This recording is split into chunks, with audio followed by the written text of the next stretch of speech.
ಹೊಡೆದು ಬೀಳೋದು ಯಾರಿಗೆ ಅಂದರೆ ಯಡಿಯೂರಪ್ಪಗಲ್ಲ. ಯಡಿಯೂರಪ್ಪನಂತ ಈಗಾಗಲೇ ಪಕ್ಷ ಹಿಡ್ಕೊಂಡದ. ಯಡಿಯೂರಪ್ಪ ಮತ್ತು ಅವ್ರ ಮಗ ಅದಕ್ಕೆ ದುಡಿತೀರ ಅಂತ ಹೇಳ್ತಾರೆ, ಅಲ್ಲಿ ಉಳಿತಾರೆ ಅವರು ಹೋಗುವವರೆಗೆ ಯತ್ನಾಳ್ ಒಳಗೆ ಬರೋ ಹಾಗಿಲ್ಲ. ಇವ್ರು ಸ್ವತಃ ಮಾಡ್ಕೊಂಡಂಥ ಒಂದು ದೊಡ್ಡ ಗೋಡೆಯನ್ನು ಕಟ್ಕೊಂಡಿದ್ದಾರೆ, ಚೀನಾ ಗೋಡೆ. ಹೀಗಾಗಿ ಅದು ಹೊಡೆದು ಯಾರಿಗೆ ಬೀಳೋದು? ಮೂರನೇ ಪಕ್ಷ ಅಂದರೆ ಹೋಟ್ ಯಾರಿಗೆ ಹೋಗು?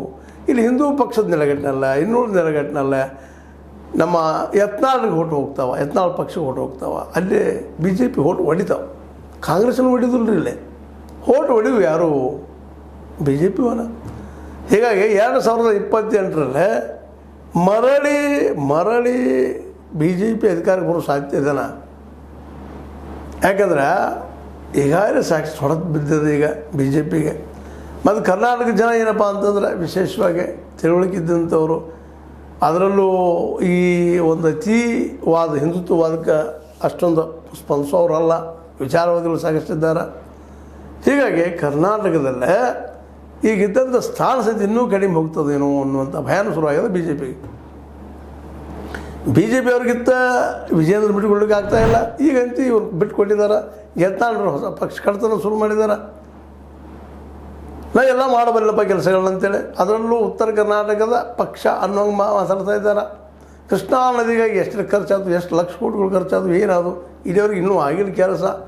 ನಾನು ಹೋರಾಟ ಮಾಡಿ 2 ವರ್ಷ ಮಾಡಿ ತೋರಿಸ್ತೀನಿ, ಹೆಂಗಾದ್ರು ಸಾಲ ತೆಗೆದಿದ್ದೀನಿ, ಇನ್ನೆರಡು ಸಾಲ ತೆಗಿತೀನಿ, ಒಂದು ಮಾಡ್ತೀನಿ, ಎಲ್ಲರೂ ನೀರು ಮುಟ್ಟೋಂಗೆ ಮಾಡ್ತೀನಿ. ರೈತರು ಸಹ ಸ್ವತಃ ಎಕರೆಗೆ 1,000 ಕೊಡೋಂಗಿದ್ದಾರೆ, ನಾನು ಮಾಡೇ ಮಾಡ್ತೀನಿ ಅನ್ನುವಂಥ ಒಂದು ಹಠಕ್ಕೆ ಬಿದ್ದಿದ್ದಾರೆ.